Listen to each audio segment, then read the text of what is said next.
now the starting lineup for Millikin University. Starting in goal, number 1, Natalie Robertacio. Number 2, Nicole Sweetback. Number 3, Katie Mulderink. Number 4, Lauren Ingram. Number 6, Chelsea Smalley. Number 9, Sarah Christie. Number 13, Ashley Livinggood. Number 14, Brittany Rowling. Number 15, Rachel Boyashok. Number 17, Jenny Zima. And number 20, Kelsey Cosley. The Big Blue are coached by Emily Johnson. And now the starting lineup for your Wheaton College Thunder. Starting in goal, number 1, Kelsey Graham.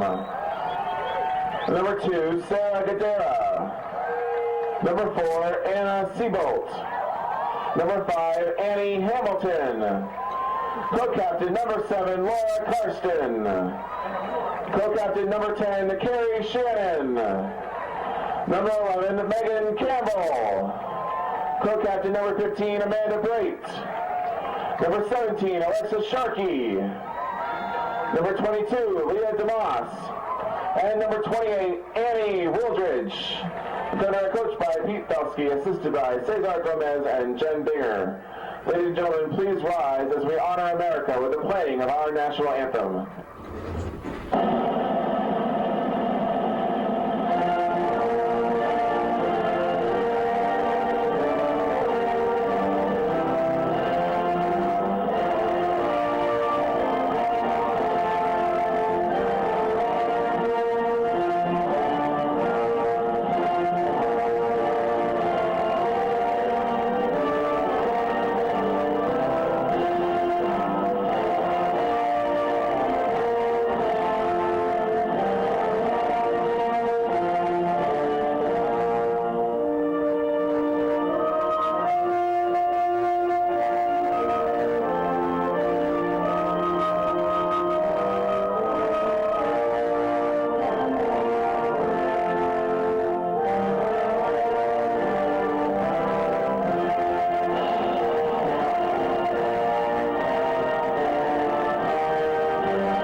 All right, the starting lineups are in the books, as well as the national anthem. We're just moments away from getting first kick ready here at Joe Bean Stadium between the Wheaton College Thunder and the Millikin Big Blue, making the 2.5-hour trip up from Decatur in the southern part of the state, and should be a good one for the Thunder. Speaking, they have history on their side, mission the records, and now we'll take a look at the CCW tournament scenarios. Is an integral component of your collegiate competition. To figure out in the lower half of the standings, but for the Thunder, it's pretty simple. They get to control their destiny in the sense that should they win today, Tim, they'll have the number 2 seed in the CCW tournament and host the first game against the Weslleyan next Tuesday, but they got to win.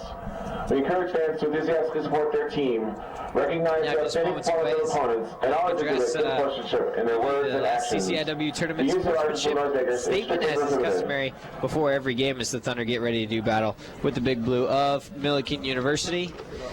With a win today, the Thunder will secure the number 2 seed for the upcoming CCIW tournament and will host the number 3 seed Illinois Wesleyan Titans at 7 p.m. next Tuesday. That'll be October 30th. The only way that does not happen is either with the Thunder loss or a tie and an IWU victory on Saturday. So Wesleyan plays their final game on Saturday. Otherwise, Wheaton will be the number 3 seed, and they'll have to travel to Bloomington to face Illinois Wesleyan. So, Tim, the first round opponent is set. It's going to be the Titans. The only matter is location. If they win today, then they'll get to stay right back here at Joe Bean, which is something I'm sure that they'll look forward to do. You'll definitely want to do it. And, you know, like we were saying 2 days ago, you know, the ride up, you know, for both actually the Big Blue and the Vikings Augustana, and from Bloomington for IWU, that's a very long trip. And if you're Wheaton, you don't want to make that. You want to stay at home. You're comfortable comfortable on this field.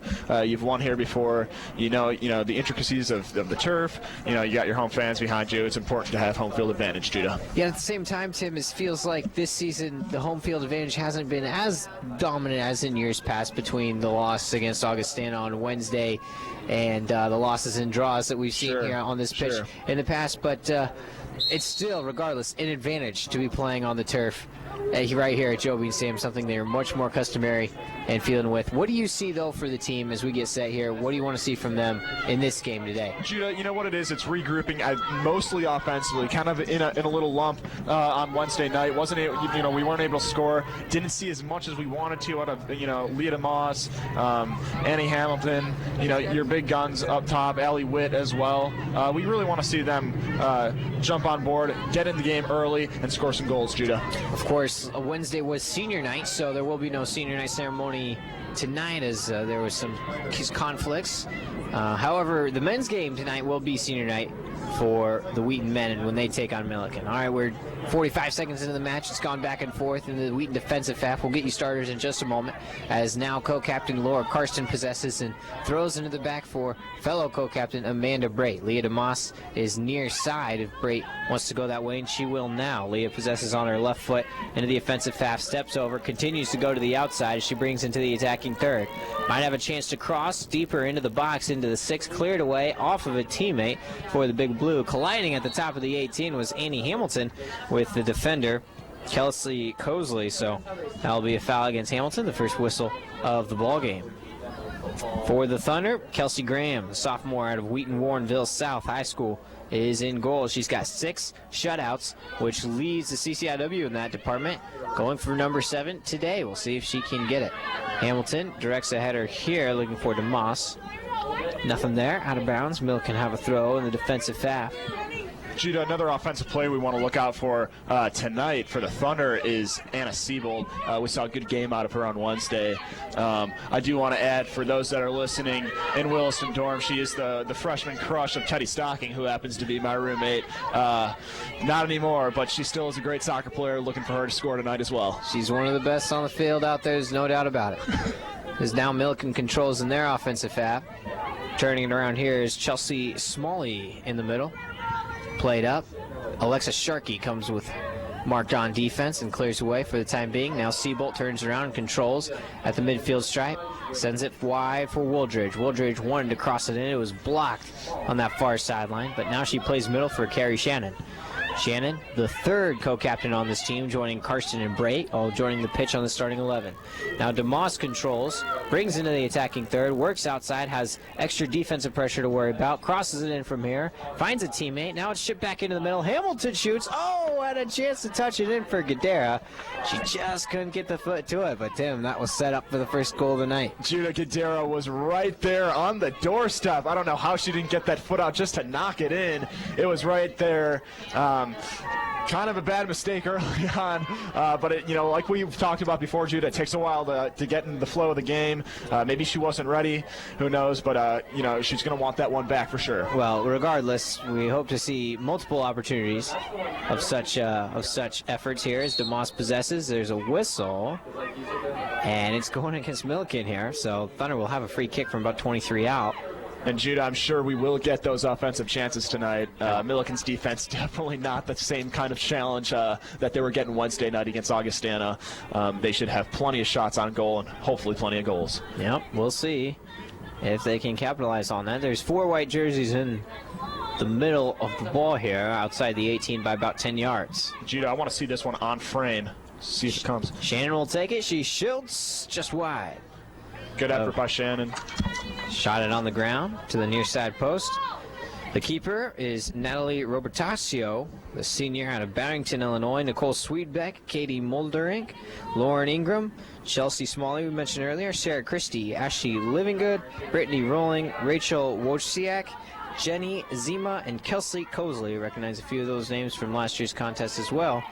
Down in Decatur. Now Shannon possesses on the far side. Crosses it into the box. Has a header for Gadara, but she sent it well wide of the post again. That's 2 straight chances for Sarah that she's unfortunately not been able to come through with, but still early on. She was not squared up to the goal. Hips were pointing the wrong direction, and that's where the header's going to go when that happens. And, unfortunately it was wide. She's got to get squared up to the goal, put those on frame. Gadera, the sophomore out of Minnesota. It's definitely high in the offensive statistical categories for the Thunder with 7 goals this year. One of the rocks for Pete Felske's team at the top of that offensive formation. We'll see if she can't get going as the match continues on. This ball sent away, touched out of bounds. The Thunder will have a throw as they stay in the offensive half. Hamilton will defer to Wooldridge to take this throw. Thunder out in their home whites. Blue shorts, blue numbering, and white trim. Millikin, their road blues with white lettering and blue trim as well as white shorts. Here's Carson, will send it in toward the post on the ground with the left foot. Scooped up off a bounce by Robertaccio. Decent left-footed effort by Carson. I think her first of the night. Good for her to get on the end of that. I would like to see a little bit more mustard out of that one, though. Kind of slow roller to Robertaccio. Shannon directs a header here to Wooldridge. Brings it across the midfield stripe with a pass into the middle for Karsten. Plays up to Campbell here. Megan joining in the defensive half. Karsten will change field and send it on down to Sharkey. Sharkey brings it forward on her right foot. Touches to Wooldridge. Wooldridge, chance to play into the middle for either Shannon. Instead, she just dribbles right through and goes to the outside. Trying to utilize her speed before it gets over the end line. Just won't be able to do it. Gets over there, and it'll be a goal kick for Robertaccio. Judah walking in, I saw Robertaccio warming up in the goal, and I kind of did a double take. She looked familiar, and now that you say she's from Barrington, Illinois, product of Barrington High School, that is my alma mater. All right. And I think when I was, back in the day when I was doing track workouts and such in the spring, that's where I remember her from. Kind of funny. You never talked know. to her, though. Pride of the CCIW right there. There you go. So Campbell now directs this header to the far side for Wooldridge. Has to come back and get it. Now played into the back for Brait. Unfortunately, no one from my alma mater, the small private high school of Veritas in Newburgh, Oregon, plays on our soccer team or anyone's soccer team in the vicinity. But shout out to Veritas High School in the great Pacific Northwest. While we're on the subject. 7 minutes in, no score. Millikin and Wheaton headed over the midfield stripe, being brought back around by Zima. Now played middle circle back and forth. Now Siebel. Anna turns it around on her right foot. Wanted to send it back into the middle. Is blocked from there. Almost possessed by Smalley, but Shannon got to it again. Played into the back for Brait. Sends it far side. Sharkey again. You'll see Sharkey joining the offensive attack more often than you might see a normal player at her position. But she does it so well, Judah. With effectiveness, yes, Tim, that's correct. Now DeMoss on the outside, steps over. The near side, brings it back in. Good play by the defense of Brittany Rolling to touch it away. Leah gets it back, though. Still continues to dribble before sending it to Campbell. She'll want to put this toward the box. She does. It sails its way through. Oh, Wooldridge nearly got a piece to it, as did the keeper. And it was the keeper that was the last one to touch it. Really great service in by Campbell. Both Gadera and Wooldridge are running onto it. Unfortunate they didn't start those runs a little bit earlier, Judah. I think one of them can at least got ahead of, or any part of their body onto it. But good opportunity. Here's a corner kick for Gadera, and this header is too high. Just over the bar, the third attempt for Gadera. It was a good one. You can see her muttering to herself a little bit as she comes back out, but as you say, Tim, and Thunder are no strangers to scoring against the Millikin team that they've won 17 consecutive matches against. So Sarah can pick one up. I definitely see her getting one tonight for sure, Judah. She's been knocking on the door early. Those are always good signs. One of them has to go in. All right. Touched out of bounds on this sequence, though, by Wooldridge. Millikin will take a throw here. A little bit chilly. A lot more chilly than we had on Wednesday night, the beautiful weather that we had up here in the greater Chicago area. Now here's Sharkey. She sees DeMoss waving for the ball and nearly got it to her, but couldn't. Now Hamilton comes to collect and sends it Leah's way. Leah continues her run in toward the box. Had it touched away. Shannon comes over to collect. Rolls middle Karsten. Karsten sees some man on coverage to worry about. Now Shannon back again, about 23 yards out. Carey plays back. Karsten rolls it far side. Sharkey. Alexa touches the left forward pass. Dominant possession here, Judah. Wooldridge starts her dribble in. Now sends it in with the left foot. High, gets one defensive header. Hamilton tried to keep another one back into play at the top of the 6, but skimmed off her head and out of bounds.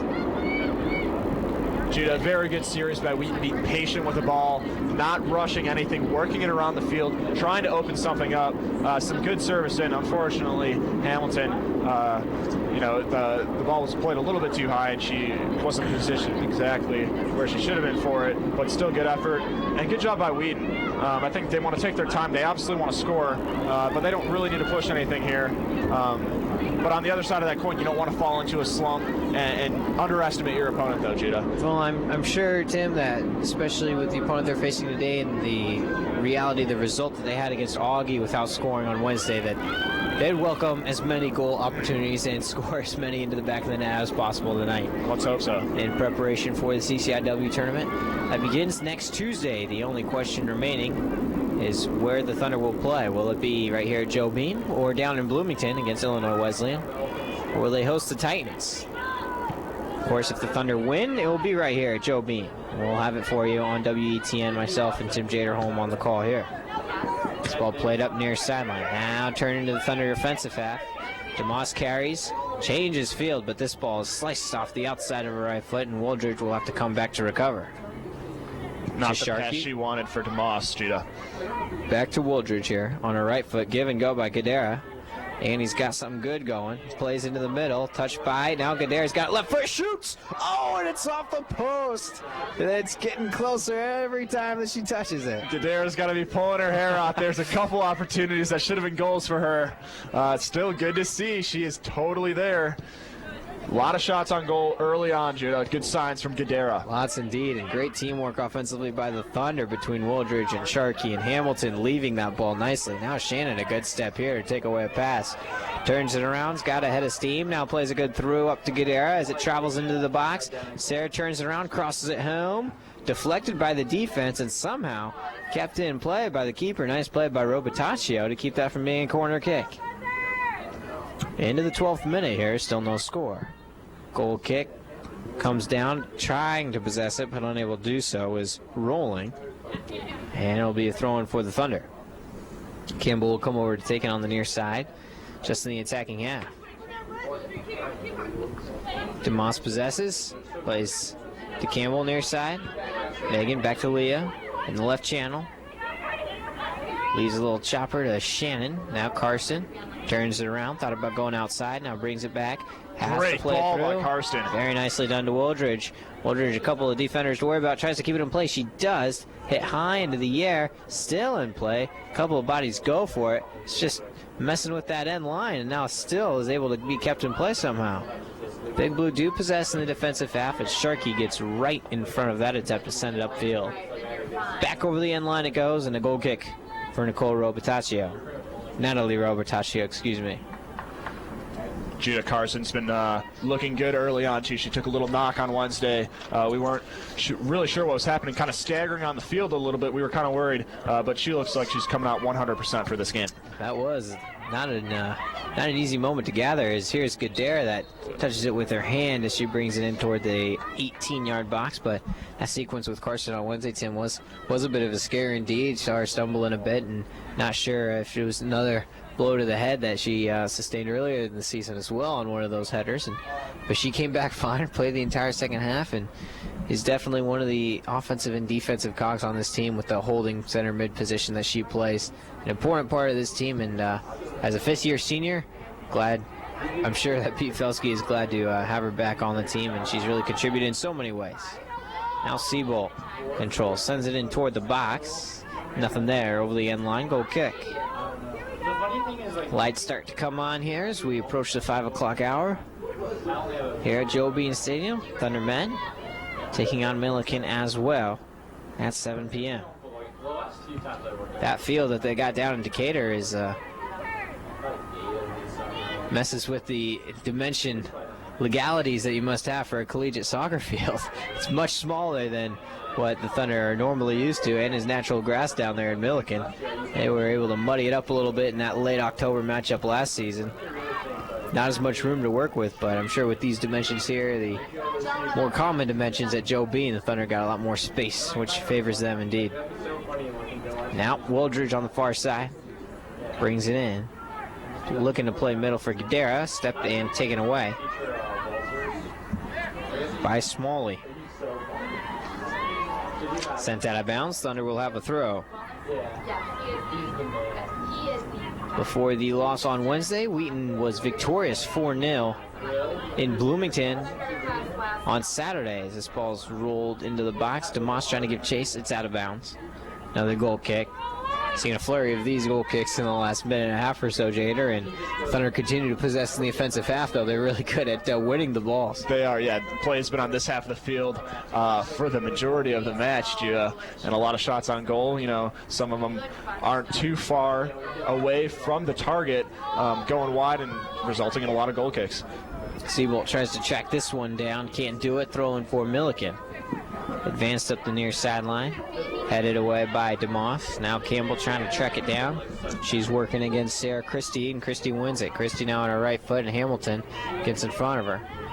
Played into the back door. Millikin continues to possess. Shannon does a good job to come over and cut down that rally. Started left, cut around, came back into the middle. Throws a long one with her right foot in DeMoss's direction. Now played back middle circle. Karsten rolls it behind her to Brait. Advances to Sharkey on the far side. One player for the Thunder not currently on the field, but I'm sure we'll see at some point in this first half. Allie Witt. Here's a good scoring chance. Can Hamilton get there? She just can. Gadara left a good ball for her. Hamilton's so close to getting on the end of that. You just want to reach out for her and touch that in the back of the net. Would love to see her just go to ground and poke that past Robitasio, but she can't do it. Still 0-0 here, Judah. So many good chances early for the Thunder. Just waiting for that one to go in. Now DeMoss working on the outside. Goes nutmeg through her defender on the near sideline, and then is touched away out of bounds by the second. Millikin is 0-2 in the past week. They lost to Elmhurst 2-0 on Saturday. Then they lost to Wash U, the number 5 team in the country. That's got to be a tough matchup for them, but they lost that one 5-0. This ball squirted through and is off a defender and into the arms of Robertaccio. Seabolt almost there as well. You never know what may happen. Just sending the ball in the box, see if you can get a trail runner. DeMoss trying to win this one. Here's the second ball, falls down. Hamilton does a good job to trap it and win possession. Shannon rolls into the back for Brait. Mentioned possession has been in favor of the Thunder all game long, and most likely will be, but gave it up there. Kind of a careless pass. Number 32, Nikki Resolute. Campbell can track it down. Great, yeah, they sent a lot of mustard on that one to the near side, and Campbell just wasn't able to get there. Throw in coming for Brittany Rolling here. Did you guys go to Millikin for tennis last year? Nikki Resolute, a senior from Mount Prospect, Illinois, is on the ball game playing midfield. First substitute of the contest that we've seen. This ball now played into Shannon. Shannon looking to turn around the channel. Now advances middle circle for Carson. She's got some space to work with, and she'll just send it into Campbell. Campbell will advance a little bit further and try to hit DeMoss, who is unmarked on this near side. Couldn't get it to her. Touched away back and forth. Now Megan will roll it back to Amanda Brait. Kelsey Graham not yet involved in this ball game and still won't be. Thrown on up over the midfield stripe. Headed down by Millikin. Brought back down to the turf by Wooldridge. Wanted to throw it up for Gadara. Unable to do it. Cut off by Sweetbeck. Sent the other way. Sweetbeck, a long pass.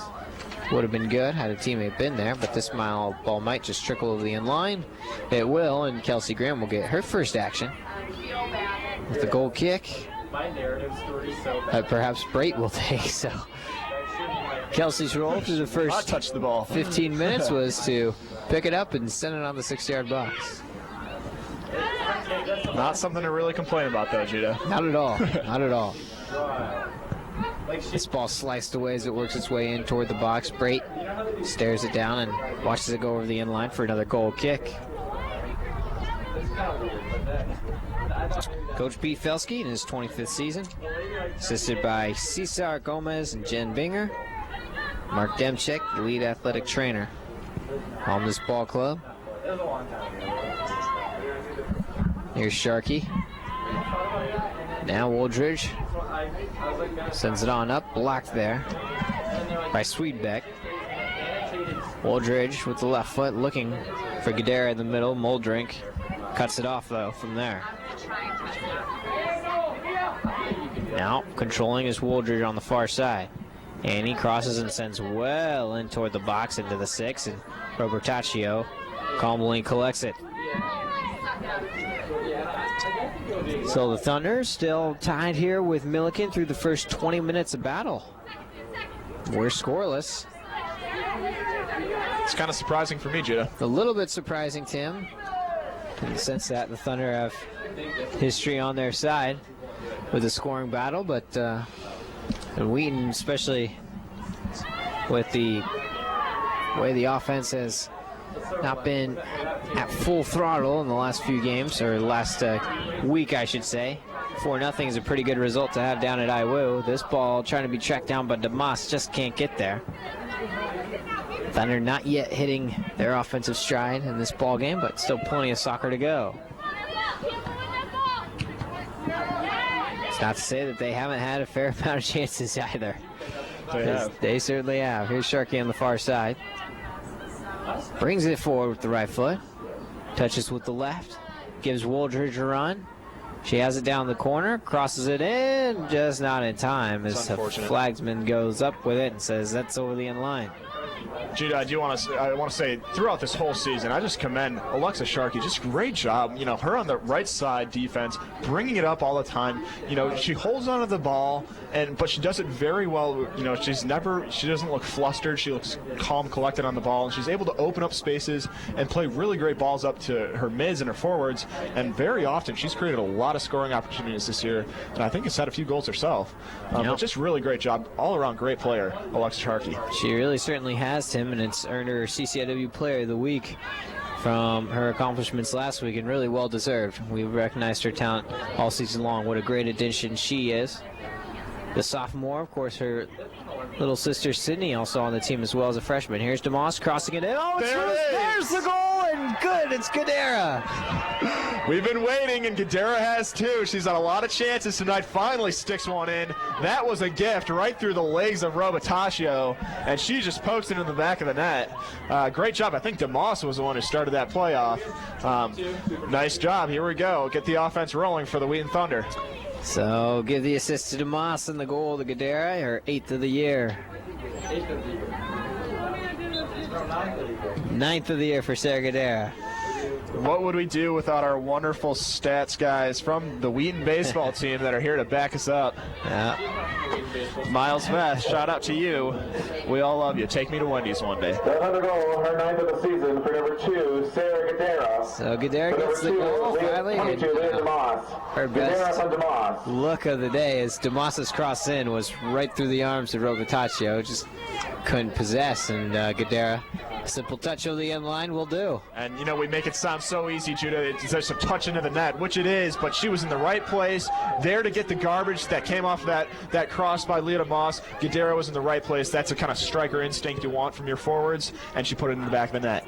Siebel able to stay onside with this possession now. Changes field, goes to Sharkey, throws it back in Gadara's direction, and Sarah got her right foot to it and put it over the crossbar. Could have been back-to-back goals for Gadara. Great service in. Was that by Sharkey? By Sharkey, indeed. Yep. And just over the crossbar by Gadara. But she's looking good right now, Judah. Hopefully she can get on a roll. Yeah, it might be that kind of night where Sarah gets a few more opportunities. Never know. Here's the keeper, Robertaccio, gets a right foot into it with a goal kick here. Hamilton into the air, brings it down. DeMoss calms and controls. Will leave it for Campbell. Has to make a run to get to that ball, and DeMoss just too much on that pass. And Judah hit Campbell. concerning that first goal, Robitasha And is you're going to knocking be number kicking 11, herself Michelle right now, Costa-Wunga. letting that one run straight through her leg. Of all the bent down. chances. Right, yeah. Of everything that she has stopped or has just gone wide, that was the one that she let in. Unfortunate for her. 1-0 the Thunder lead, 21:15 remaining here in the first half. At halftime, we'll send you back to the studio where Calvin Wetzel is manning the station. You'll have a Thunder Sports Report with Dan Balo. After that 15-minute break, we'll bring you right back here for the second half. Brief intermission following that. Thunder and Big Blue men's soccer style will follow the conclusion of this ball game as well. Thunder Talent Show, the Wheaton College Talent Show later tonight as well. So we'll see what kind of crowd we get, Tim, between everybody. Want to see how different talented Thunder students are, and Parents Weekend is too. A lot of parents. A lot of stuff going on campus this weekend. A lot of Judah. stuff. It's a busy time of year. Here's Shannon bringing it through the middle circle. Wants a long through in the direction of DeMoss, and she'll get it there. And Leah will be able to work around her defense and possess in that near side corner. Now play it back to Shannon into the 18. She's got defense on her back, has Carson. Carson will try to shoot. Oh, ball blocked with a save as it goes along the end line. Woodridge to follow. No touch to answer with Seabolt. Knocked over the end line. Thunder corner kick. Corner kick coming up. Great initial shot by Carson, Judah. We saw that sailing what looked right into that far corner of the net. Good save by Robitasha. Deflected, and the ball's bouncing around a little bit in the box.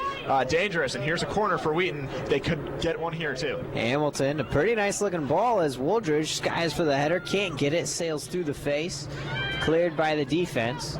Millikin will try to counter. DeMoss comes on hard. Played in toward the middle, so they continue to possess, send along that far side, and flow of play will be brought back into the middle third. Now Sharkey denies this pass into the defensive half and brings to herself on the left foot, looking for DeMoss. Turned around, possessed here by Muldrink. Had it taken away. Hamilton controls midfield stripe, plays into the circle for Shannon. Shannon quickly, horizontally advances to Sharkey. Alexa gives it to Woodridge. Now the Thunder joining the attacking third once again. They've been here the majority of the first half. Working it very well here, possession-wise, Judah. Good pace on the passes. Campbell sends it in, and it's a little too deep as Robertaccio gets there and scoops it out of the air. It's going to be a busy night for the Big Blue keeper. There's no doubt about that. She will be having shots fired at her all night, I think, Judah. Be a test of talent, indeed. She'll get plenty of practice in. Yeah, no doubt about it. A lot of reps. This ball's touched away and being brought forward by Wojciak, Rachel Wojciak, the junior from Hickory Hills, Illinois. Amos Alonzo Stagg High. This ball played through the middle circle. Coming back to get it, Woodridge flags up in favor of the Thunder as it's touched out of bounds by Millikin. Sharkey will take the throw, advances up the far sideline. Seabolt's there, a couple of defenders around, and Seabolt will not be able to possess. Millikin take a throw of their own in the middle third. Cloudy, cold, a little bit windy day, but it could be worse from all accounts of late October. No, there's some snow in other parts of the country. Like Denver, Colorado's got some. Wow. Seen, so. Did not know that. Never too early for a little bit of snow. Here's Campbell. DeMoss wanting to go back to Megan. Coming back to get it. Hamilton, now Karsten. Thunder no strangers to playing in cold weather, of course, with their long postseason run last season. Of course, the Final Four in San Antonio's And a little bit more. It was pretty cold down there, wasn't it, though? It most likely was, but anywhere probably the first week of December will get you pretty cold. But I don't know if you'd gone there, Judah, but I heard it was unseasonably cold down in San Antonio, Texas, while the girls were there last year for that 2011 championship. Here comes the ball into the press box. First one of the year. We got our hands on it. All right. Judah Newby almost caught that one. I would have. That saved his life, though. Yeah, It was coming straight for his face. Flashed before my eyes. And now Karsten rolls in the back as we get back to starter and Bright. That's pretty exciting, Tim. Of all the women's soccer matches I've called, that was probably when my heart nearly jumped out of its chest. Very similar to the feeling I felt in the Elite Eight last year against Wash U. No doubt about that with that amazing comeback. 4 goals in the final 15 minutes of play. Absolutely. To take down WashU in one of the more memorable contests this program has ever seen in the last quarter century. This ball advanced up to Shannon, trying to come and get it toward the end line. Turns it around, wants to bring it forward in toward the box. Cleared away and out of bounds. Thunder will continue to have a throw here. Deep in the attacking third, and Sharkey will go over to take it as we approach 16 minutes remaining in the first half. Alongside Tim Jaderholm, I'm Junior Newby with Calvin Wetzel back in the studio. Thanks for joining WETN Sports. This ball's played in. Hamilton gets a left leg to it. Good job by Hamilton coming up to that, going to the ball and getting it. Still on the attack for Wheaton. DeMoss slides it to Karsten, will turn and shoot. Into the mixer it goes, and it's deflected back out to Campbell. Campbell will try to send it in. It's a pretty nice looking ball. Hit by the defense once, twice. Woldridge trying to come over and get it. Still played loose in the 18. Shannon tries to keep it on the attack. Cleared by the defense, sliding its way toward the corner flag. Out of bounds. Millikin having difficulty clearing their lines, Judah. This ball's been down here and in the danger zone if you're Millikin for a while. Want to get it out of here. It could easily be more than 1-0, and we'll have to change field here. Shannon had that go off her leg and over the end line, and the first Thunder substitute of the evening. Sydney Sharkey will come into the ball game, and looks like Woldridge will come off. Sharkey will take the top left forward position, and she communicates to DeMoss to change field. And for Millikin, number 7, Emily Leskowitz. Emily Leskowitz enters, the junior from Racine, Wisconsin. Playing midfield. All right, let's see if I can get your eyesight. And once the substitution goes through, we'll continue play with the goal kick by Robertaccio. And Jada Robertaccio looks like she's really been up to the challenge, communicating with the defense, and she's made a couple nice plays on some balls despite the 1 goal allowed. Sure, a couple times, and she is, first of all, her goal-keeping abilities, which have been very good. She's been able to get in front of a couple shots, but also some luck, too. We've had a few just over the crossbar, one hitting off the post by Gadara. But like you said, she's going to get plenty of action back there in goal, Judah. Now Campbell will have a throw. Advances on to Sharkey. Sharkey touches once, looking for Hamilton. It's kept in play somehow. Now Shannon does a nice job to let it roll over. And possess. Advances Karsten. Karsten touches Seabolt. Pace continues to pick up a little bit here. Seabolt will stop it and rotate into the back for Shannon. Goes up to Campbell, about 40 yards out. Megan on the right foot. Good idea getting the through into Gadara. Wants to run around it and cross it in from here. Instead plays on her right foot. Shoots! Oh! Score!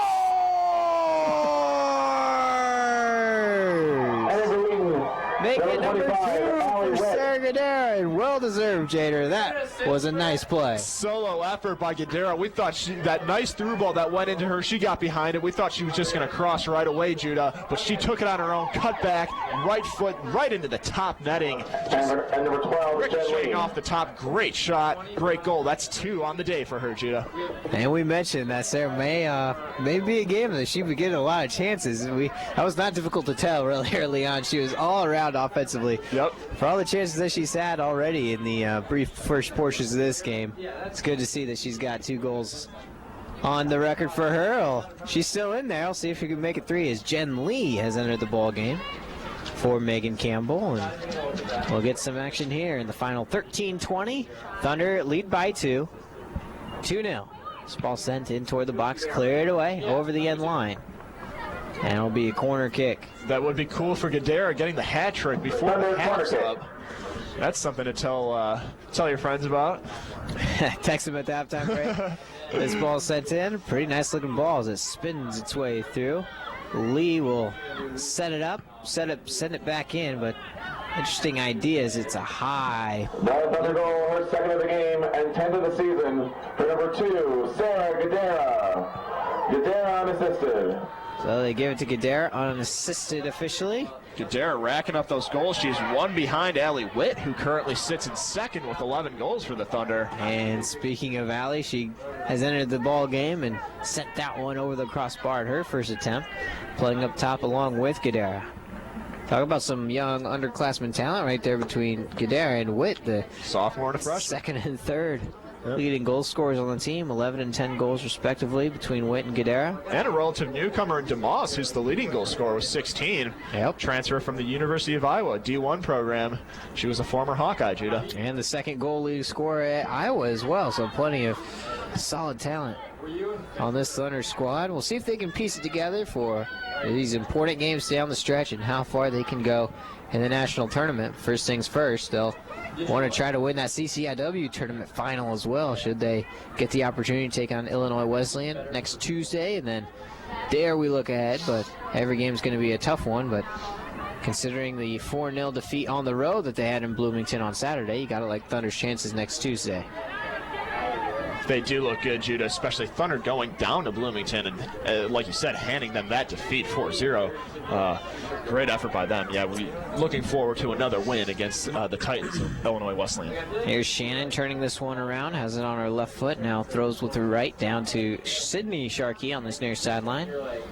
Sydney thought about going left, now brings it in on her right foot, sends it in toward the middle, headed away. And over the end line it goes. Not the kind of defensive header you want from the big blue of Millikin. Thunder, corner kick. Judah, usually you look for a sideline if you want to try and head that out, or upfield. Putting it past your own goal line is not ideal, as it's another corner kick for Wheaton. It will be a corner kick, and lead referee has some motion to the defense to give some room for the two-touch play here. And now bringing it home and nearly getting a foot to it was Witt, as Shannon sent that in toward the post, but Robertaccio is able to clean it up without any harm. This ball hits once to the turf. Sharkey comes out. Great head by Sharkey. Directs it to Gadara. Gadara looking to help into Hamilton in the middle. Pops it high into the air. Hamilton brings it down. Will send it in toward the post on the right foot, and it'll slide its way up and over and into the track area. Good effort by Hamilton, Judah, bringing it down for herself and going for a half volley effort.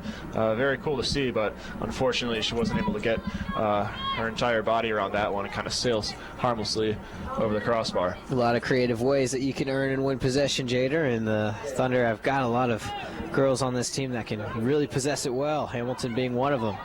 This ball's popped in for Gadara. The flag is still down as his shot comes in toward the keeper. And Robertaccio got her hands up just in time. Almost the hat trick for Gadara. So close. And we just saw a half volley effort from Hamilton, and that was fundamental from Gadara. She really got a good strike on it. Unfortunately, it was blocked. That was a great opportunity, though. Good opportunity indeed. So we're under 10 minutes for the first half. Hand in the air for DeMoss. We'll send it in. Height is there. A header. It was Gadara again. She is all over the place. This one, though, sails wide. I would love to see her get that hat trick before halftime. That would be pretty special. And 3 more for the second half are definitely in stores, no doubt. Could only hope. But we get ahead of ourselves. 2-0. Thunder lead on 2 goals by Gadara, her 9th and 10th of the season. Now this ball is headed by the Millikin defense, and Jen Lee gets the left foot to it. Hits once. Witt looking to shield and win possession. It's headed away and out of bounds. Sharkey to take it. Sends it in to carry Shannon. Shannon rolls middle. Karsten has some man on D. Karsten plays to the outside for Sharkey. Sharkey advances with the one touch to DeMoss on the far side. Leah flirting around with the top of the 18, goes back and forth with Shannon. DeMoss trying to get it back, plays into the middle. The defense is there to clean it up initially, and then they will send it out of the 18. Good idea. Great little touch by Shannon, just knocking that on for the on-running Leah DeMoss. Very good combination play, very close to the box. Now, Mary Pettitou has entered for Annie Hamilton. Gets her first touch in the midfield position. Now, Shannon brings it forward. Carry on her right foot, had that through ball attempt blocked, but she's able to come back and win it again. Trying to put this one up. Slide tackle to no avail here, right outside the 18. Now sent it toward the post. Had some pace on it, but Robertaccio had herself positioned nicely and scooped it up. DeMoss, good effort with the left foot. That's what you want to see out of your strikers, being able to use both sides, right and left foot, in order to score goals. Good effort. Pettit comes back over to win this ball. Wants to try to send through for DeMoss, and there's a whistle going against Millikin. Let's see where they put it down. The lead referee does indeed set it up. Look to be on the pass from Shannon in toward DeMoss. So now Wheaton continues possession. Pettit heads this one high into the air. It's brought down and sent upfield. Brate trying to come over and get it, and it might just roll out of bounds. It will. The Thunder will have a throw. This is like the 2 weeks. In their defensive half, which they haven't been in for quite some time. For bits and pieces of the first half, they've had to play back to front, Tim, but not often. It's a strange sight here on that right side of the field. It sure is. Kelsey Graham will have trouble staying warm over there in the box, I'm sure. This ball rolls over the out-of-bounds line. Under 7 minutes, 6:40 for the first half. Thunder by 2-0. A couple of goals by Sergadera. The story. Karsten now rolls into Sharkey. Sydney, that is, on the near sideline. At the midfield stripe, she'll change field completely and go to Alexa Sharkey on that far side. Plays in the middle for Brate. The Thunder gave up that one goal against Augustana here at home on Wednesday, and it was enough to beat them 1-0. And unfortunately, that snapped the streak of scoreless or shutouts, really, for the Thunder in CCIW play. And that was getting dangerously close to where they could go the length of the conference schedule without allowing a goal. And almost did. Pending the result today, Thunder have only allowed one goal so far this year. Here's DeMoss rolling it in, looking for Witt, had a block, gets it back, passes Gadara, shoots, that trick! She's got it in the first half, a third for Gadara.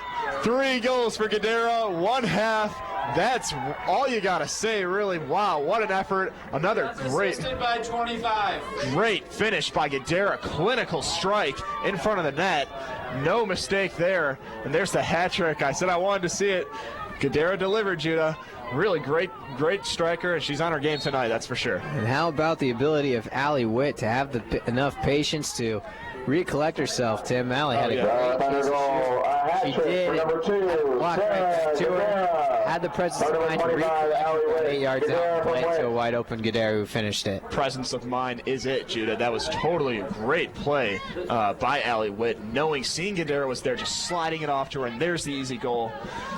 3-0 Wheaton. Not to mention the overall statistics between Witt and Gadara. Now they're deadlocked at 11. Makes it even more impressive for Allie to give that ball up.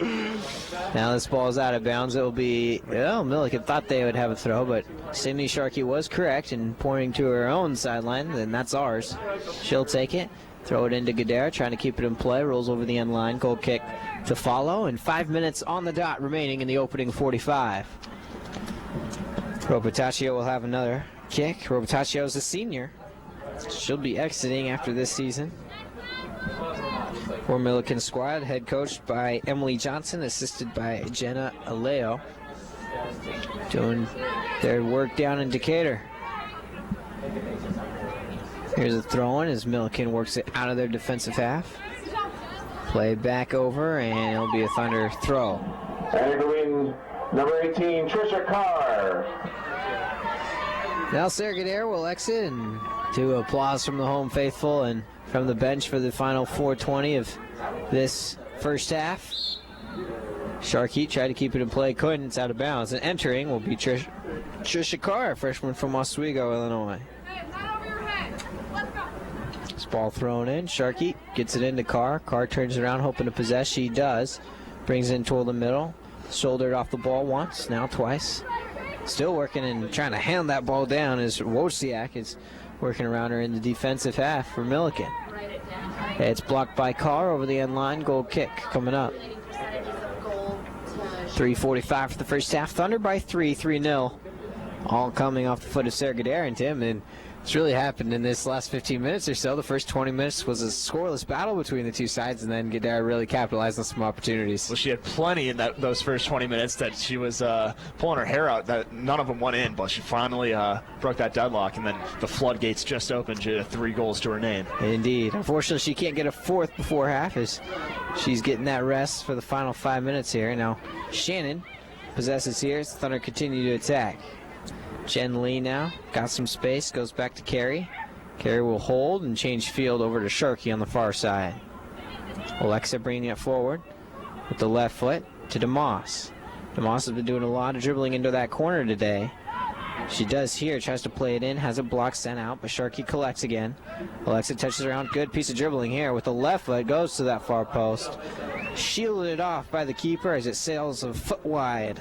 Good effort by Sharkey. Gets it through, a lot of congestion inside the box there and almost slips it by Robotatio in goal. Very good effort with the left foot. And the dribbling is very impressive as well for Alexa. As it always is, Judah. Getting that through to the top of the box, doing a great job there. Here's Trisha Carr coming on for it. Now Witt has a chance here. She'll shoot. Oh, it's deflected by the defense. And collecting on a short hop is Robotatio. And you get that feeling Witt now, whose job it is to play that position where Gadara was. She wants some of her own. She'll get some of her own, no doubt about it. Yep. Sharkey now rolls into the circle for Karsten. Plays to Jen Lee. Jen up to Carr. Carr tried to turn around and send to Sharkey, was touched off the ball. Lee gets it back, trying to go back to Sharkey, deflected by the defense. Back and forth it goes, out of bounds for a Thunder throw. Final 2 minutes of the first half. At halftime, back to the WTN Sports Desk we'll go, where Calvin Wetzel's at. He'll get you Thunder Sports Report, as well as update you on the rest of Thunder action that's coming up this weekend, between the men's soccer game following ours later tonight, and then the Thunder football game, also against Millikin tomorrow, so it's really a Millikin weekend, much as it was an Elmhurst weekend for Thunder Sports and Illinois Wesleyan weekend last weekend. Elmhurst the weekend before that. Now, play to this far side for Sharkey. Sharkey dribbled on her left foot, touched away, out of bounds. Thunder will keep possession with throw. Nope, it'll be off of Sharkey, so the Big Blue will throw it in on this far side. Thunder football got a huge victory over Illinois Wesleyan last Saturday. Comeback style, down by 9 points in the fourth quarter. In the final, really 5 minutes of that fourth quarter, was able to come back and pull out victory from the jaws of defeat, keep their postseason hopes alive. And all in front of a home crowd as well. All in front of a home crowd as well. A little bit more sparse from the student aspect due to fall break. A lot of kids off campus, but very important, meaningful victory for Coach Swider and that squad. And Wheaton will hope to continue their momentum, especially at home tomorrow against Millikin. A 1 p.m. kickoff. Rusty Lindsay, Doug Rothschild will be on the call for you, as they have been all season long and done a nice job doing right here on WETN. Final 20 seconds now for the first half. Carson rolls in the back for Brayton. A couple more passes should get us to the halftime whistle, as Wheaton will go into the halftime break with the knowledge that 10, of a 3-goal lead. 8, 7, 6. Here's Bennett on the far side, putting some minutes late in this first half. 2, Witt's had a few chances, and Trisha Carr's got some minutes in there as well. And that's been the story. First half score, Thunder 3, Big Blue nothing. Wheaton.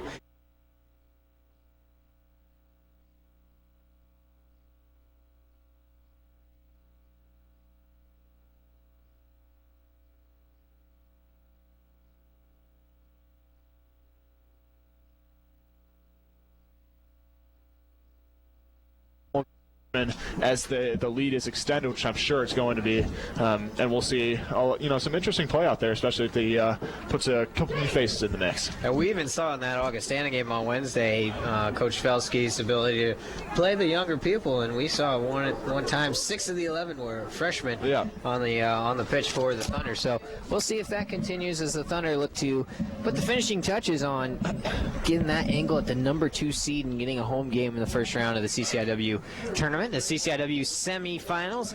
Reminder that will be on Tuesday. The Thunder look to host Illinois Wesleyan University right here at the pitch at Joe Bean on next Tuesday night. That will be at 7 o'clock. Myself and Tim Jaderholm will be right here on the call. Of course, there's another 45 minutes to be played, but with the 3-0 lead, everything's pointing into that sign and in that direction. The Thunder men trying to get a victory tonight and put the finishing touches on their number 1 seed in the CCIW tournament, and they would host on Wednesday night their opponent to be finalized after the games go final next Saturday, and of course again on if they'll advance to get a home game next Wednesday night, and then play again should they win on Wednesday on next Saturday as well. So a lot of home games to look forward to for both sides, at least 3 in the next week between the Wheaton men's and women's soccer teams, and hopefully more than that as the national tournament gets closer. Now we're underway as we start the second 45 minutes of action. Wheaton 3, Millikin, nothing. Here's Jen Lee bringing it across the midfield stripe and sends it into Anthony in the middle circle. Shelby Anthony getting her first look at play here. Now on the near side is Sharkey. Looks to turn the corner and send it in. She does. Into the middle. Shot! Score! 20 seconds in, is that, Judah? And Pettit on the board. Mary Pettit. Ring one up for her. The freshman's got a goal. Comes 38 seconds into the second half. The assist to Alexa Sharkey. Great play once again as we've seen Sharkey able to push ahead on that right side. Sends just a great ball into Pettit and just clinical finish right past Robotasio and net. 4-0 Wheaton Thunder. They're going to go to second of the season for number 13, Mary Pettit. For number 17, Alexa Sharkey. Pettit from Sharkey. So give Pettit the goal. It's her second of the year. Alexa Sharkey, another assist for her. Here's Megan Campbell bringing it upfield. Sends it in. Ball cleared high away and toward the press box area. Out of bounds. Judah, it's great to come into the second half with that kind of energy. That's what we want. You know, we wish we could have seen that against Augustana coming into that second half. Really, that's what you got to do. You got to come right off and just have that intensity from, you know, that when the clock starts counting down from 45 minutes, go hard, get goals, and that's what it's all about. Great play here on Friday night, though, from Wheaton. Nice job dictating their own pace so far in this game for the Thunder. As it's still played in their offensive half. Wheaton is now traveling left to right as we see it. And Millikin right to left. This ball played in the direction of Allie Witt. Can she get there? Not going to be able to as it goes over the end line. Allie Witt along with Anna Siebel up top for the Thunder. 4 in the middle between Pettit, Sharkey, both Sharkeys, I should say, and Carrie Shannon, and 4 in the back with Anthony, Jen Lee, Megan Campbell, and Amanda Bray. Seeing some gloves come out now for the Thunder as they try to stay warm out there down on the pitch. One of the more colder matches of the year. Yep. I should make a note, playing in the back instead is Meryl Vanoy, a freshman from Leawood, Kansas. And Notre Dame de Sion. Here's Campbell now possessing. So that center back belongs to Van Noy for the second half.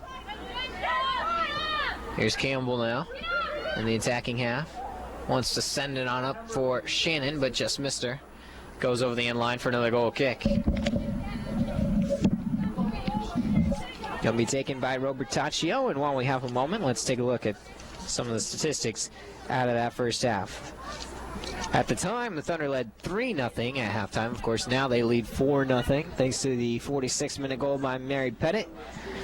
Natalie Robertaccio, we mentioned how busy she would be, Jader, but 12 saves and 13 goals allowed in the first half alone. 3 goals allowed. Yes, 3 goals allowed and 12 saves and 15 total chances, I should say, for Robertaccio. Pretty busy first half, 26-0, and the total shots department favoring the Thunder. It's always nice to see, but when you get 26 chances, it's kind of nice to see a few goals on the board as well. Sure. And the Thunder have added another shot and another goal to that. So 12 saves from Robertaccio, padding her stats as well. Gadara scored in the 23rd minute. Gadara scored in the 32nd and the 40th. The first assisted by DeMoss, the second unassisted, and the third from Allie Witt. The fourth goal was from Sharkey to Mary Pettit, and that happened right here in minute 46. Sharkey sends it home, and it's deflected over the Thunder, corner kick. first corner kick of the second half, and it'll be Wheaton's.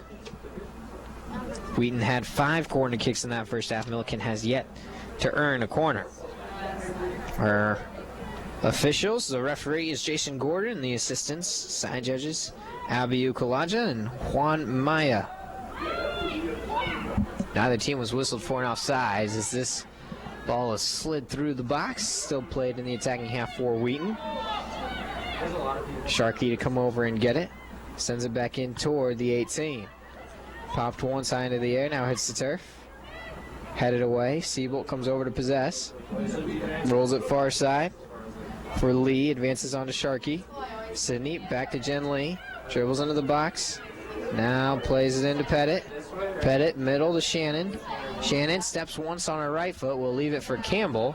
Campbell will send it toward that far post. Looking for a running header. There it is. Oh, what a good effort, but a little too tall. So close. Good idea from Megan Campbell, though. And then we've seen the Thunder defender's ability to get a nice ball up there in that 6 area. And sometimes to get some really good shots out of it as well. And that one was such occasion. Yep. This ball is very good play in from Megan Campbell. She's very good at that and has been doing it all season. Now Shannon dribbles her way through the middle. Oh, a nice through looking for Witt. Witt stopped her progress, though, before running and getting in just to make sure she was onside. Was a good look, though. Now turn around. Anthony trying to bring some defense on Sarah Christie.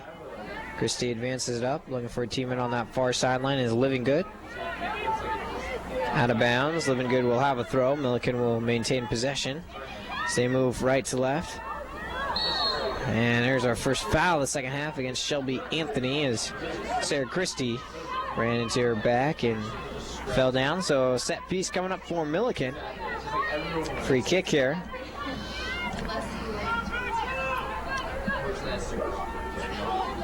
Might be the best chance that Millikin might have all night. The closest to the goal that they've come with the ball. Yeah, that's true. Be interesting to see what they can make out of this. See if Maybe they can. Kelsey Graham can get a touch on the ball tonight. They did get a goal in last year's contest, a 5-1 victory for Wheaton. We'll see if they can get something in toward the post today. Good pace on it, but right into that wall that now spreads out and breaks up and is cleared away out of bounds by Lee. Now a throw-in coming for Millikin. Good job by the members of that wall, standing strong, blocking that ball, Judah. Fired. Yep. Anthony comes over to clean it up for Wheaton. Seabolt trying to get a step, can't do it. Recovers, though, nicely to Sydney Sharkey. Rotates into the back for Jen Lee. Lee will continue the rotation to Van Noy in the middle back. Merrill sends it, looking for Campbell, a little too much on it. Coming over is forward Brittany Rolling. Played in the back, did Rolling in the first half, and now joins the fray here in the attacking half. And we'll retreat into the defensive half. Millikin having to play 5 defenders constantly in the defensive half, trying to keep Wheaton's offense at bay. So far, it has not worked. Thunder lead 4-0, led 3-0 at the halftime break, and have added a quick second half goal to their total. Now this ball's rolled in. Campbell possesses. Campbell long through looking for Sharkey. Sharkey tracking it down, is able to get to it. Alexa brings it in, wants to cross as she goes toward the end line. Crosses nicely. Looking for a step, but it smacks right dab into Ro Rotaccio. Sharkey almost got around to that to get off a nice, really lofted ball almost, but into the hands of Robotaccio. I think she did a great job of tracking that down, though, Judah, using her speed. A very good job by Sharkey. Campbell brought in, tried to go back and forth with Alexa Sharkey. Now Campbell's got it, gives it to Sharkey on the near sideline. You can hear her asking for it. Now Sharkey rolls into the middle for Shannon, takes a step back, possesses, now throws it up for Pettit. Pettit shoots with the right foot, skimmed its way on a short hop, and Robotaccio was able to collect on the far post. Another good strike by Pettit, Judah, with the right foot on target, and a lot of pace behind it, too. Robotaccio did good to come up and get that one, but good effort by Pettit. You can see she's confident. She maybe wants to get another goal. Always good to see those shots on frame, Tim, and you see too many times some of these shots well high or well wide or not struck well enough, but Thunder have been getting a lot on frame so far in this ball game. The Barrington High School product, Anna Burnage, coming in for Sharkey. Always good to see her on the field. So a couple of Barrington High alumni on the pitch right now between the keeper for Millikin and Burnage for the Thunder. And if we could get freshman Samantha Franken, who's also from Barrington High School, that would be a trifecta of former Barrington High School Phillies here at Joe Bean Stadium. Anna Burnage, the freshman, plays some defense and midfield on the pitch now. There's a whistle. It'll be a free kick coming for the Thunder. The approach, sent in toward the 18, headed away by the defense. Sliced up with the left foot. Campbell will come over to chest it down and possess. She does. Now she rolls to the near sideline. Picked up there by Burnage. Burnage rolls. Great pass by Burnage. To the channel to Shannon. Shannon into the middle for Pettit. Pettit stops, puts it back on her right foot, changes field, tries to slide it through. Witt touches. Flag has been up. Probably for the handball against Witt earlier. It looked like that's what, instead of offside. Looked like Allie may have touched that, and the referee finally was able to see it. And Judah, it's good to see Burnage getting some playing time, especially as a freshman here on the field. She had a great career with Barrington and her club program back home. It's good to see her on the roster this year, along with her counterpart, Sam Frank, both very talented players. Great to see them out here. And they're contributing. And here's Lee in the attacking half for Wheaton. Pettit goes back to Jen Lee as we're about 11 minutes into the second half here. Here's Anthony with the right foot, sending it in toward the post, but it sails over the end line. Good effort by Anthony. Maybe a little bit out there. Didn't really get all on the strike that I think she wanted to, but still, you know, why not? Take a shot. Honest effort. You're up 4-0. Yeah, no kidding. Here's Robertaccio. Lines it over. Pettit gets a header to it. Witt lets it fall once. Turns it around and controls. Rolls it back for Lee. Lee sends it in with her right foot. Scoots in front now. Here's Seabolt. Plays it back. Turning it around here is Rao. Rao stops. Sends it forward with the left foot. Seabolt gets it back. Steps over, trying to calm it down at the top of the 18. Brings it all the way back out for Anthony, who will put it back into the box with the right foot. Still working around again. Now Pettit will come back to calm and collect and send it behind to Jen Lee. Back into Pettit. Pettit rifles a pass in. It's led on nicely, but almost by accident. And coming over to pick it up is the keeper. Judah, I'd love to see Siebold. You know, she plays often. She kind of posts up in the box. She always has a lot of defenders on her. I'd love to see her just take initiative, turn with the ball, stay with it a little bit longer, and get a good shot off. She's a really good player. She's got great speed and a good shot. You want to see her use it. Here's Rao with the left foot, sending it in toward the box, but no one was there. Or making a run and back into the arms of Robertaccio. And Judah, while we are on the subject of number 4, Anna Siebold, I'm sorry, I do want to say Teddy Stocking, a young freshman, was wishing to ask her to, or be asked by her, to the Thunder women's soccer banquet. Unfortunately wasn't. He had a pretty big crush on her freshman year. Never really panned out, unfortunately, for him. Here's my roommate, so I can take the liberty to say this. Thunder, corner kick. I'm afraid you might be getting some messages afterwards from Teddy. He's listening right now. I'm sure he is. Now this ball played with the corner kick, just simply sent to the back for Jen Lee. Jen sends it in toward the post, has a chance to shoot, score! Allie Witt gets in on the action, make it the 5th goal of the night for the Thunder. Jen Lee assists to Allie Witt. She was left unmarked and wide open to put that one in. Jen Lee had plenty of time to make the absolute critical cross. Allie Witt right there to put it away with the right foot. Just fundamental soccer from Wheaton. This is what we want to be seeing all season from these girls. Great soccer offensively. Dynamite tonight, Judah. Already the 5th goal matches their total in the Decatur match last season. Another goal, her 12th of the season for number 25, Allie Witt. Now Allie number 12, one Jen step Lee. ahead of Sarah Gadara in terms Gadara. of total goals. An honest effort from Gadara to catch Witt before the regular season's end, but Allie gets a goal here to put herself back in the number 2 spot of the team's scoring leaders. Of course, I'm sure, Tim, that's the last thing on these girls' minds. They just want to win, but it's always fun for us. Judah, up I here was to, just about to say that. Us as announcers, we're always looking for something to talk about. No doubt. We talk about that all the time, but that is the last thing that these girls are thinking about. They want to win games. They want to work together. Competitions within the team is really not, an issue or a big deal at all.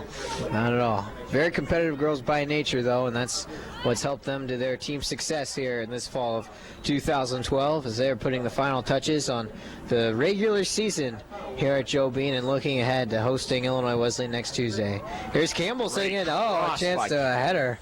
And the whistle's up. Offside. Flag's up, I should say. Whistle blows for offside against Seabolt, but heard you mention, Tim, that's just a really good ball by Megan. Another great cross by Megan Campbell, curving that one in there, looking for Allie Witt.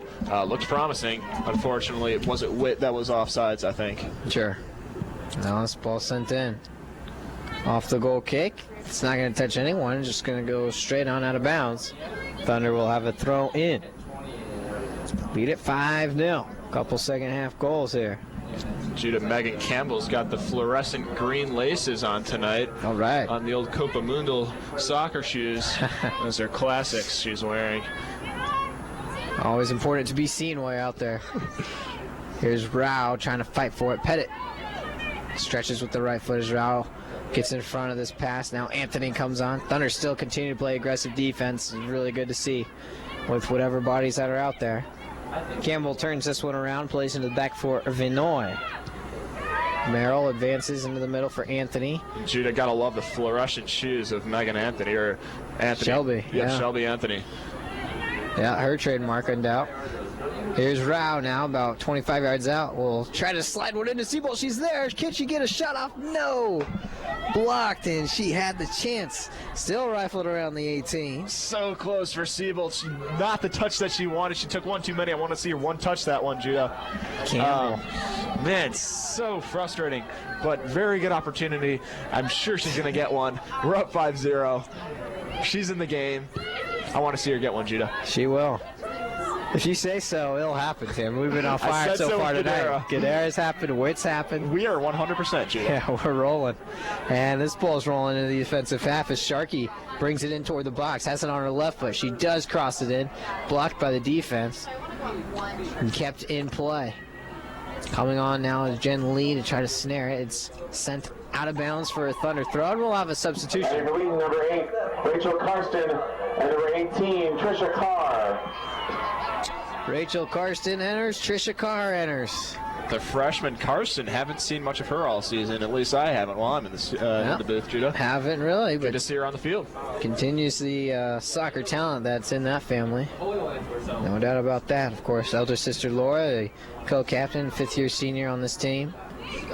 Here's Carr possessing as she's playing central forward up there. And Judah, I do think it's good to mention for anybody who's interested in that sister duo of the Karstens. Dan Balo did a great interview with the Thunder Sports Report on those two. You can go to WETN.org.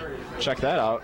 Yeah, those things are available online, WETN.org, on athletics.wheaton.edu as well. And we play them live every halftime break as well. And you're right, Dan Balo does an excellent job with them.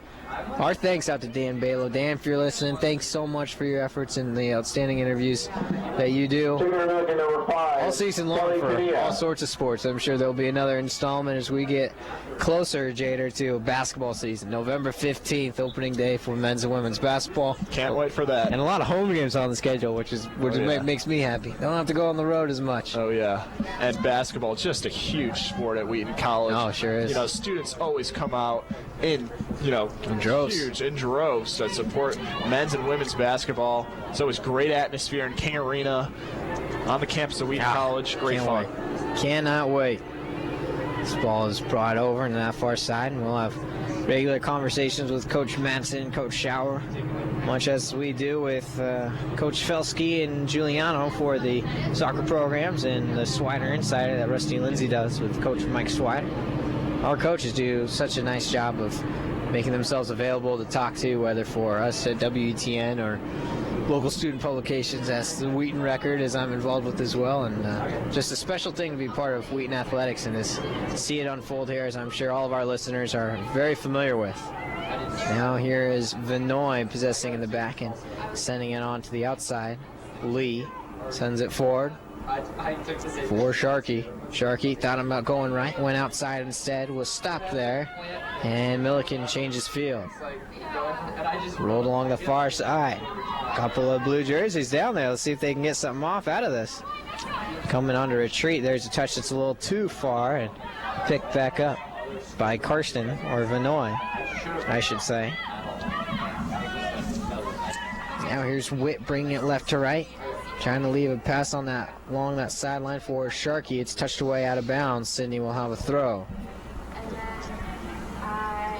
Sydney Sharkey along with Allie Witt, Trisha Carr, Kristen Rao, Anna Burnage. and Anna Burnage across the top. All freshmen.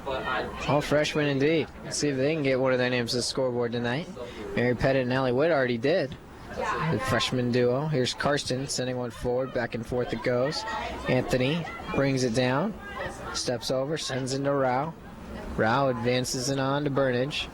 Burnage touches once too far, out of bounds for a Millikin throw. Unfortunate misread for Burnage. It's going to be a throw for Millikin. In the defensive half, they throw it forward. Anthony comes on to win the header. Rao turns it around, comes back with it and rolls all the way to the defensive half for Vinoy. Sends it to the left side for Lee. Lee chips it along, hoping to find a teammate in Witt.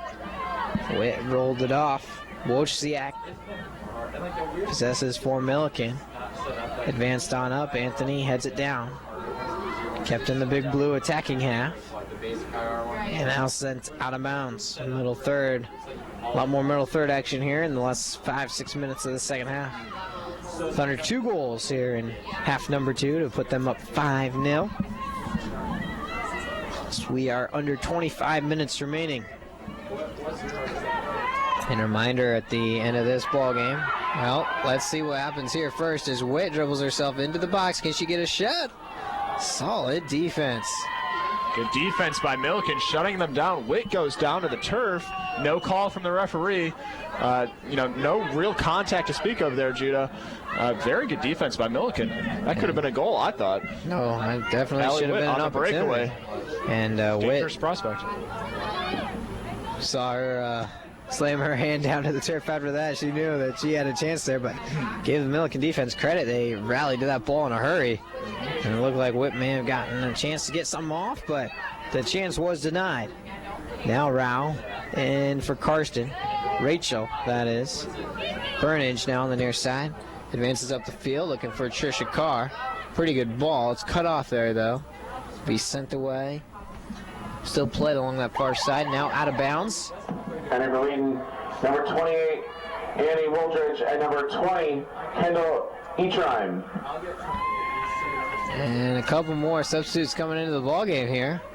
For Thunder, Annie Woldridge re-enters, and the first we're seeing of Kendall Eatrime, the freshman from Excelsior, Minnesota, Minnetonka High. Good to see some new faces in there. Eatrime, midfielder. We'll see if one of these new faces can get on the board, Jada. That'd be something special. It would be. Now this ball put in, sliding itself toward the box, but deflected over the end line. Will be a And for Wheaton, number 21, Samantha Frank. There we go. There's the try. And that corner kick. The freshman from Barrington. Barrington all over the map. 3 former Phillies on the field. All at the same time. Let's see if one of them can get in the scores books. This ball is nicely played and flicked on over the face. Eachime trying to come over and get it. She does. Now played in the back and sent in toward the top of the 18. There's one rising header. Anthony goes up with it again. Carr advances it on. Witt trying to answer with one more. Now Burnage. Burnage trying to cross it in, deflected over the end line. Another corner kick. Thunder, corner kick. Good effort from Burnage trying to get that cross off, and it all started with Samantha Frank actually serving it in. Good Nicely to see them done. all active, and Robotascio, we know, has been getting plenty of action tonight. Oh, yeah. A lot of really play down there on her side of the field. Sure has. Beautiful sunset on the west end of campus now as we take a peek Really over there. beautiful Wow. sky here. Isn't that nice? This ball sent in. Sent through. Chance to shoot. Oh, just a little tall. Looks like that was Woodridge that got a foot to it. Judah, as you mentioned, that Woodridge, I should sunset say. really is beautiful. Yeah, isn't it? Blanchard Tower in the background. And the Pink B. streaks going across the sky. Just part of the perks of the job, Tim. Perks of the job. We get to sit perched right up here. Pretty warm up in the press box. Yeah. Keeping warm. We're Seemed layered colder. up. Felt colder. Yep. We were talking at halftime. Maybe could eke out a heater up here in the press box at I'd some love time. that. Then we look forward to coming to work. Have somebody bring a hot cocoa. Here's E-Trime. Yeah, why stop there? Here's E-Trime trying to send it into the box. Had to flick it away and comes back and get it. Sent back in by Frank over the end line. Goal kick coming up for Robertaccio, who made 12 saves in that first half. We'll see what the post-game stats look like for her, but probably the most involved night that she's had in quite some time. Looking at the Millikin schedule, they did pick up a 9-1 victory earlier in the year against Knox. Knox College from Galesburg, Illinois. There you go. So solid victory there for Millikin. No strangers to the W. They have 5 on the year. 5 on the... Wow. Now this ball sent in. Carr gets a header to it. Directs it toward the top of the 18. Anthony coming on hard. A few white jerseys over there, including Wooldridge. Now the Big Blue have a chance to counter, but this ball sent in toward the near sideline and will scoot its way out of bounds for another Thunder throw. Judah, unfortunately for the Big Blue of Millikin, only 1 W in the CCIW. That's tough to do.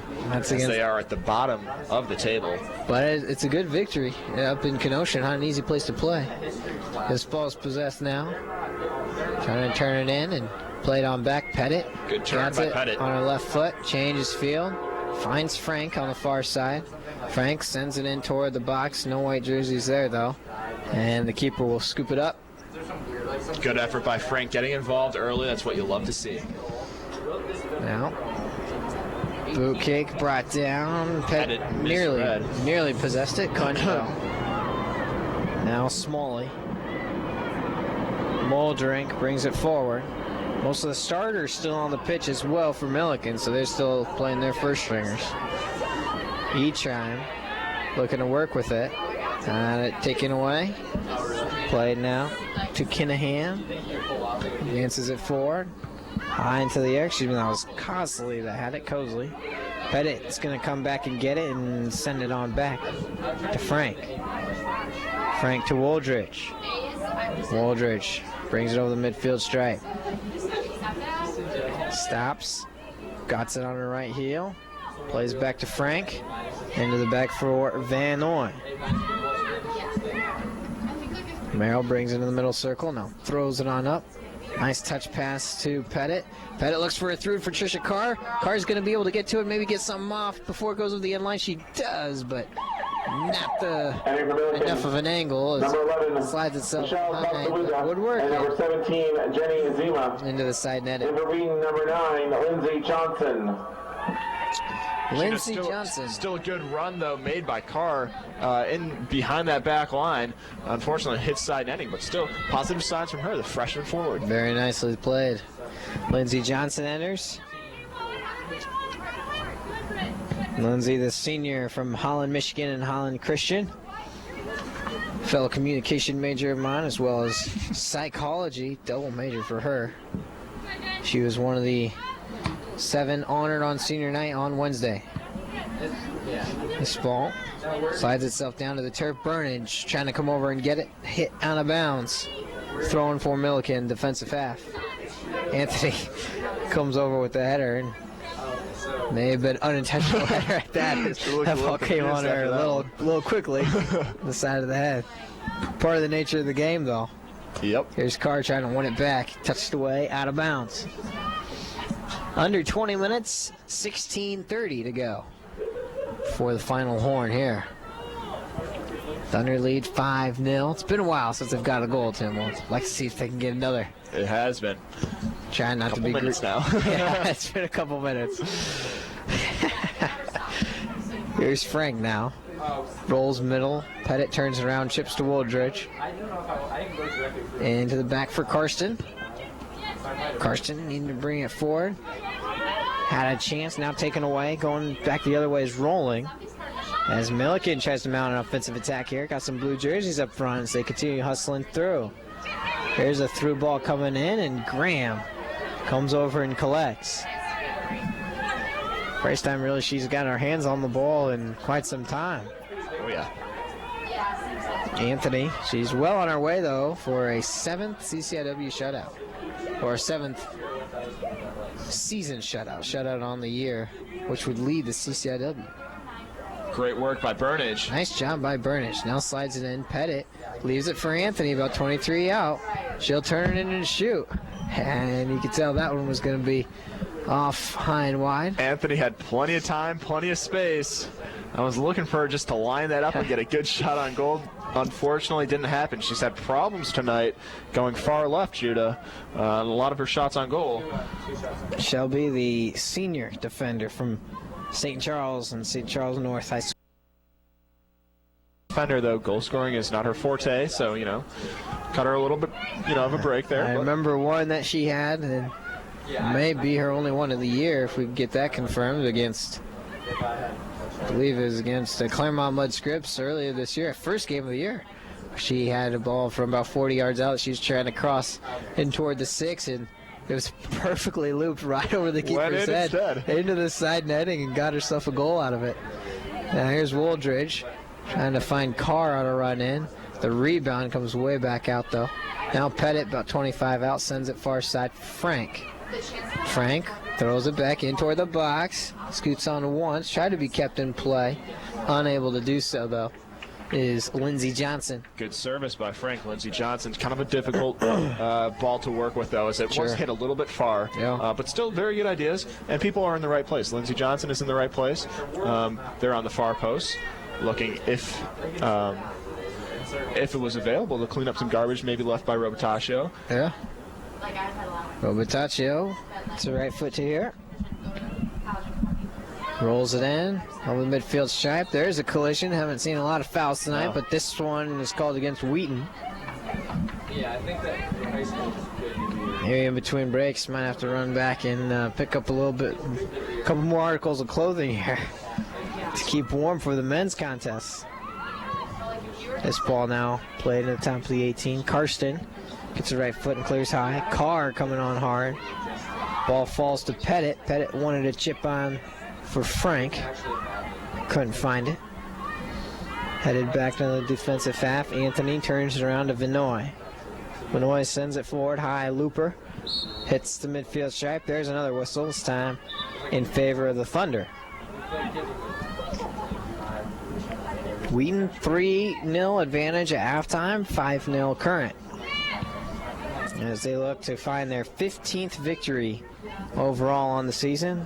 Coming into the ball game with a record of 14 wins, 3 losses, and 2 draws.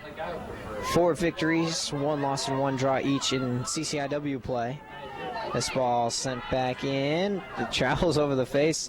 Graham decides not to play for it, and Anthony will chase it over the end line for a goal kick. Interesting decision by Graham, not just to come out and grab that one, Judah. You'd think she could just scoop that one up and give it a nice punt down the field, but instead opts to let it roll all the way past the goal line. Goal kick. No harm. And no rush either. No rush either. Played now Frank in the back. Rolls it middle. Controlled by Karsten. Advances it to Anthony. Slides it on with the right foot. Good. Head on. Helping header by Lindsey Johnson to keep it back into the offensive. Coming over the keeper to clear it away. Knocked down by Pettit again. Rao in the vicinity. Ball loose, being brought through. Played middle circle by Big Blue. But Anthony cuts it off. Rao, good idea. Try to get it to Carr, who was making a run up the sideline, but that ball was deflected away. Rolled back into the Thunder defensive third. Van Noy will let it roll on up to Graham, who picks it up for what would be the 3rd time tonight. Now Frank controls, a bit more high pressure being applied by Millikin as they try to self-create some opportunities. As Anthony plays it on up for Carr. She traps with her right foot, turns it around and sends it up the sideline. Nice job by Carr looking for Burnage. And Burnage is able to get to it. Burnage sends it in toward the middle, shoots! Oh, and it's wide by Lindsey Johnson. Lindsey Johnson, what an opportunity to score on the doorstep. About to make it 6-0. Unfortunately, can't just stick it in. It's a lot harder than we say it is to do that. Scoring goals in soccer is difficult, but still, what a gift. A great ball by Anna Burnage. Lindsey Johnson just short. A nice job by Carr to get it to Burnage, and a nice run by Burnage to control and cross it in. Unfortunately, it does not result in a 6th goal. This ball sent through the 18 over the end line. Another goal kick coming up. But I'm sure if anyone on that front line is able to score, it'd bring a smile to the bench's face and the fans' face for not only getting some time out, but to get in the scorer's book would be a big thrill, I'm sure, for a lot of those players out there. Absolutely. And on the defensive, it's going to be whistled a high kick against Wheaton. Big Blue will have a free one to take here in the defensive half. Jader, not many offensive opportunities for Millikin tonight. We've seen a couple free kicks outside the box. That's the one thing that sticks out in my mind, Jader. I can't think of any other legitimate opportunities that they've had on goal. Have not been testing Kelsey Graham at all tonight. No. Mentioned Kelsey well on her way to the 7th shutout of the season. She's done a really nice job manning that role. Splitting time occasionally with senior Hillary Barreto, who also does a fantastic job. Really Both strong, really talented keepers we have. Strong assets for Felski between the pipes this year. This back and forth ball is cut off by Burnage. Turns around, rolls it in the back for Merrill Vandal. Merrill dribbles a few times, plays it on up. Trisha Carr giving everything she's got to trying to get there, and that's the way you want to play. Wow, and Jax Millikin in the corner there. Unintentional. Wow. But Trisha Carr with a head of steam, just chasing that down. Good to see the hustle out of the freshman, Judah. Hustle really out of anyone, and that was a nice effort by Trisha Carr. We are under 10 minutes now, 8.5 to go until the final horn. Wheaton leads 5-0. Again, the CCIW picture looks like Augustana at the top. Wheaton, Illinois Wesleyan behind them.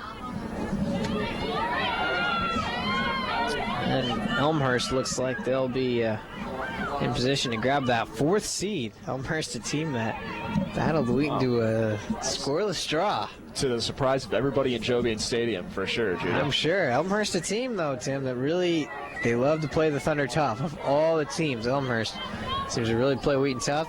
Elmhurst won last season against us down at their place, so. Right down, Never an easy matchup between the Blue Jays. Just a couple stops down on that Union Pacific West line, Judah. Oh, yes. Just east of here, a little bit closer to Chicago, sits the city of Elmhurst. You're right, they do love, those Blue Jays love to take it to Wheaton, that's for sure. It's always fun, Tim, to kind of think about the other teams in the conference, and when they match up with the Thunder, there's kind of just different rivalries really all through, just because it's a conference opponent. Some are bigger rivalries than others as this ball gets away. And then Scoop coming over is Robertaccio to scoop it up. But when you think of the Thunder and the Blue Jays, there's a lot of soccer history between those two in recent history, with the Blue Jays getting the better of the Thunder on a couple times in women's soccer and men's soccer as well. But the Wheaton men were able to be victorious, and then the football team squeaking out a big victory over Wheaton a couple weeks ago. That was tough for the Thunder to swallow. And then you consider Augustana and the basketball rivalry that we've had with them, and especially football. And when Augustana was a few years ago being a real tough CCIW powerhouse, but we really think of every other CCIW school in the conference and how fun it is when each team plays Wheaton and when we have to go to their place. Really, every single matchup has its own characteristics to it, and it's fun to see. A lot of great healthy rivalries in this conference, Judah, that's for sure. And that is a testament. There's so much talent in the CCIW, really, across programs. Running, track and field, cross country, North Central are powerhouses. Like you said, basketball, great. A lot of great teams, football, soccer, just really great athletics here in Illinois and Wisconsin. Never a conference to be overlooked, really, in any shape or form as this ball's played. The last sequence was recorded by Robertaccio, who had to deflect it down and then come and pick it up. 6 minutes remaining. Thunder on a cold, crisp night here in late October at Joe Bean. Starting to feel like fall, Judah. I would say so. Around. It was starting to feel like fall, and then it started to feel like an Indian summer there for last week. And then now I think the weather is going to turn a little bit more extreme, and which is more of a normal type of weather this time of year, Tim. Yeah. We're both well aware of. But it's cool. Chicago weather, temperamental, Judah. Very much so. Cool, crisp night tonight, and will most likely be another cool, crisp one next Tuesday. Next time that we'll see all of you. Thunder hosting Illinois Wesleyan. The 2-3 battle. Should the Thunder win, they would play the winner of the 1-4 game, which at the moment looks like Augie and Carthage. The way Augie's playing, Tim, the only thing that Carthage has got going for him, or that any 4 seed would have going, is that Augie would be playing at home. Strange as that sounds, but we were mentioning they've been perfect on the road this season. They are a road team. And they've lost 3 games at home. Yep. So that'll be an interesting battle. Should the Thunder be the highest seed remaining if they win Tuesday, and should Augie be upset, then Saturday night, Thunder would have another home game for a chance to win the CCIW crown. But of course, Augie has the rights should they win. Anthony will send this ball back in, just off frame. Scooped up by the ever-busy Robertaccio. You know, Joe, I'd love to see what you'd have to say about this, but I can definitely see another rematch of Wheaton and Augustana, possibly for that championship. I don't know what you think about that. Oh, that's definitely seems like signs could be pointing the way that Augie plays and the way that Wheaton has been able to really be successful in the rest of the CCIW. And if that does happen, that should be a real good rematch. That game 2 nights ago was one that Wheaton definitely could have won if they had been able to put a couple chances away. It was an evenly fought match. Wheaton wasn't on their game, that's for sure. But a rematch would definitely be something I'm sure a lot of people would love to see. I should correct myself when saying that the 4 seed is locked up with Carthage. If anyone, Elmhurst most likely has the best shot at it. And we'll see how the standings pan out at the conclusion of all the Saturday games as well. But yeah, that Augie team, Tim, really seemed to give Wheaton quite a battle. The Vikings were content to set a lot of defenders in the defensive half and keep the Thunder at bay. And you've seen that Wheaton has had trouble with that at times when defenses decide to take the defensive approach, and sometimes one goal is enough. And it was by their playmaker as well. And they've got a couple of good playmakers on that team that gave the Thunder some problems. Oh yeah. And it'd be interesting to see that rematch again, see what kind of approach the Thunder would take. This ball sent in toward the 18. Pettit trying to get another chance at it. Punched up into the air, falls down once. Johnson now a header. Comes back down over the midfield stripe. Karsten to give chase. Rachel will get there. Possesses, turns around, gets it to Vinoy. Has some pressure, and Vinoy throws it back in to Karsten. Now Pettit upfield. Eyes up, stops. He's got some teammates calling for it. Now Frank comes over through the middle. Pettit again. Brings it forward, tries to slide on a through ball up there. Looking for Kendall Eachheim. Now Rao, 25 out. That one blocked. Now Rao trying to cut it down and cross it in, deflected away, corner kick. Thunder, corner kick. Coming up on the final 2 minutes of regulation and what has really been wire-to-wire domination by the Thunder. Something expected, but always good to see put into action. After the first 20 minutes, we're scoreless. Thunder started to find their feel. 3 first-half goals wrestled away by Sarah Guidera. Second-half goal by Mary Pettit and another one by Allie Witt. Recaps the scoring. This one sent in, popped into the air by the defense. Karsten trying to keep it back in the attacking half. Rachel cutting off the defender. He's able to get to it. It'll be a throw for the Big Blue, looks like. Or if I go back to where I live now, Madison, like just the same thing. Or When at home, like for the Thunder now as Wheaton possesses. Tough to see down that far side corner. It is. It's a difficult angle for us up in the press box here. It is. for the action on that far right side of the field. Press box, which existed long before the placement down of this new field turf, and it's at a bit of an awkward angle, not true parallel. 1 minute. 1 minute remaining, 1 minute. Which keeps us from being able to see all the way down there. But we do our best. Definitely one of the better facilities to call a game that we've been to in a while. Sure. Carthage comes to mind as one of the better ones as well. That football press box. Great facility up there in Kenosha, but Joe Bean Stadium is a special place, Judah, that's for sure. It's got a lot of character. It does. Interesting story. This field turf surface, I don't know when it was installed, maybe 2005, I think when they redid McCauley Stadium. Yeah. So not that old. Before, they used to have natural turf, and the head coach actually at Barrington High School, Scott Steib, played for North Park, who is also in the CCIW, and he would always say Wheaton College, Joe Bean Stadium, had the best natural turf he'd ever played on in his collegiate career. Just really phenomenal. 10, apparently groundskeeping here. Oh, yeah, Bill. And 7, Groundskeeper Bill does a tremendous job on all the facilities here. 3, 2, 1. All right, there's the final horn, and that's the result. Wheaton 5-0 winners The Thunder improved to 15, over 3, Millikin 2, University. and 5-1-1 in CCIW play. 15-3-2 and 5-1-1. They will host Just the heard first from round public CCIW address, and tournament now they match will host the At 7 semifinal p.m. match on Tuesday night October 30th here against at Joe Bean Illinois Stadium Wesleyan. against an opponent to be against Illinois Wesleyan.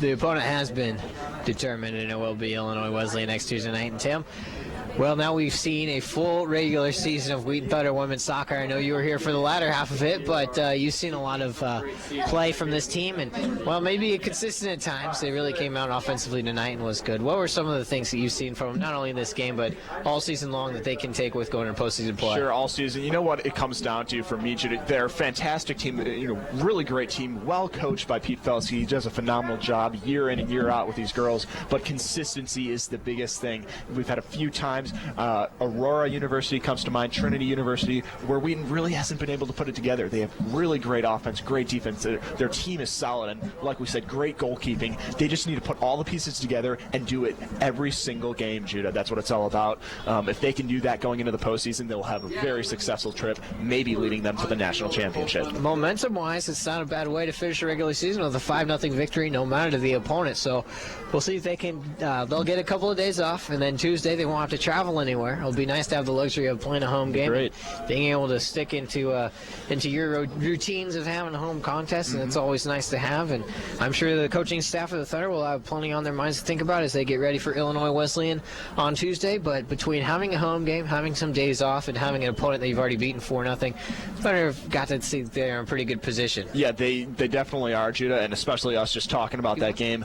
But an important thing is they can't take that mindset into the game that, we beat them 4-0, we're at home, everything's comfortable. They really got to come out, they got to play like they did tonight. Offensively, right off the bat, they got to come out swinging, and they will be able to come away with the victory, I think. Well, Thunder will hope to do that next week as they take on Illinois Wesleyan in the CCIW semifinal. Now we're joined for a post-game conversation with Thunder head coach Pete Felsky, as following his team's 5-0 victory in the regular season regular season finale, we should say, against Millikin University, a 5-0 winner. And Coach saw some good things from your team tonight. A bit of a slow start, but 5-0 victory. That's got to be a nice feeling to finish the regular season. It is. We wanted to get everybody some good minutes tonight. Just wanted to take care of business, look forward to the conference tournament, and see if we can improve in a few areas and take care of business there as well. What's some of the areas that you hope to look forward to with the few days off before Tuesday? Yeah, one, we got to get, like you said, a few days off. We're going to probably give them tomorrow off, give them Sunday off, come back fresh on Monday. We got some bodies that are aching who have put in a lot of minutes throughout the year. So if we can get them healthy, that'd be great. And then secondly, as you saw early in this game, we have opportunities to score goals early. We need to take advantage of it. And if we don't, it can come back to bite us. So if we can do a little bit of better finishing the offensive third, stay healthy, I think we'll be okay. And of course, you're playing an opponent that you've recently defeated on the road in Illinois Wesleyan, and you have the luxury of having a home game on Tuesday against the same opponent. Do you expect anything different from them? I know you're a coach that knows that as long as you guys execute your own game, there'll be nothing to worry about. Yeah, there will be something different. I'm not sure we're going to beat them by 4 goals. In fact, I'm confident that we have opportunities to score. But Dave Barrett down at Illinois Wesleyan does a fantastic job of making adjustments. His team will come fired up and ready to play. They have always played us well in the conference tournament. I expect nothing different. So if my team thinks we're going to come back on Tuesday night and put up another 4-0 score on them, they've got something else coming to them, and we've talked about it, and hopefully we'll come mentally and physically ready to play. Well, Coach, we appreciate you taking the time, and hopefully we'll come out Tuesday with a similar result from tonight, and we'll see you then. Thank you very much. That's head coach Pete Felski, kind enough to take a little bit of time for some post-game comments following a 5-0 victory for the Wheaton Thunder over the Millikin University Big Blue.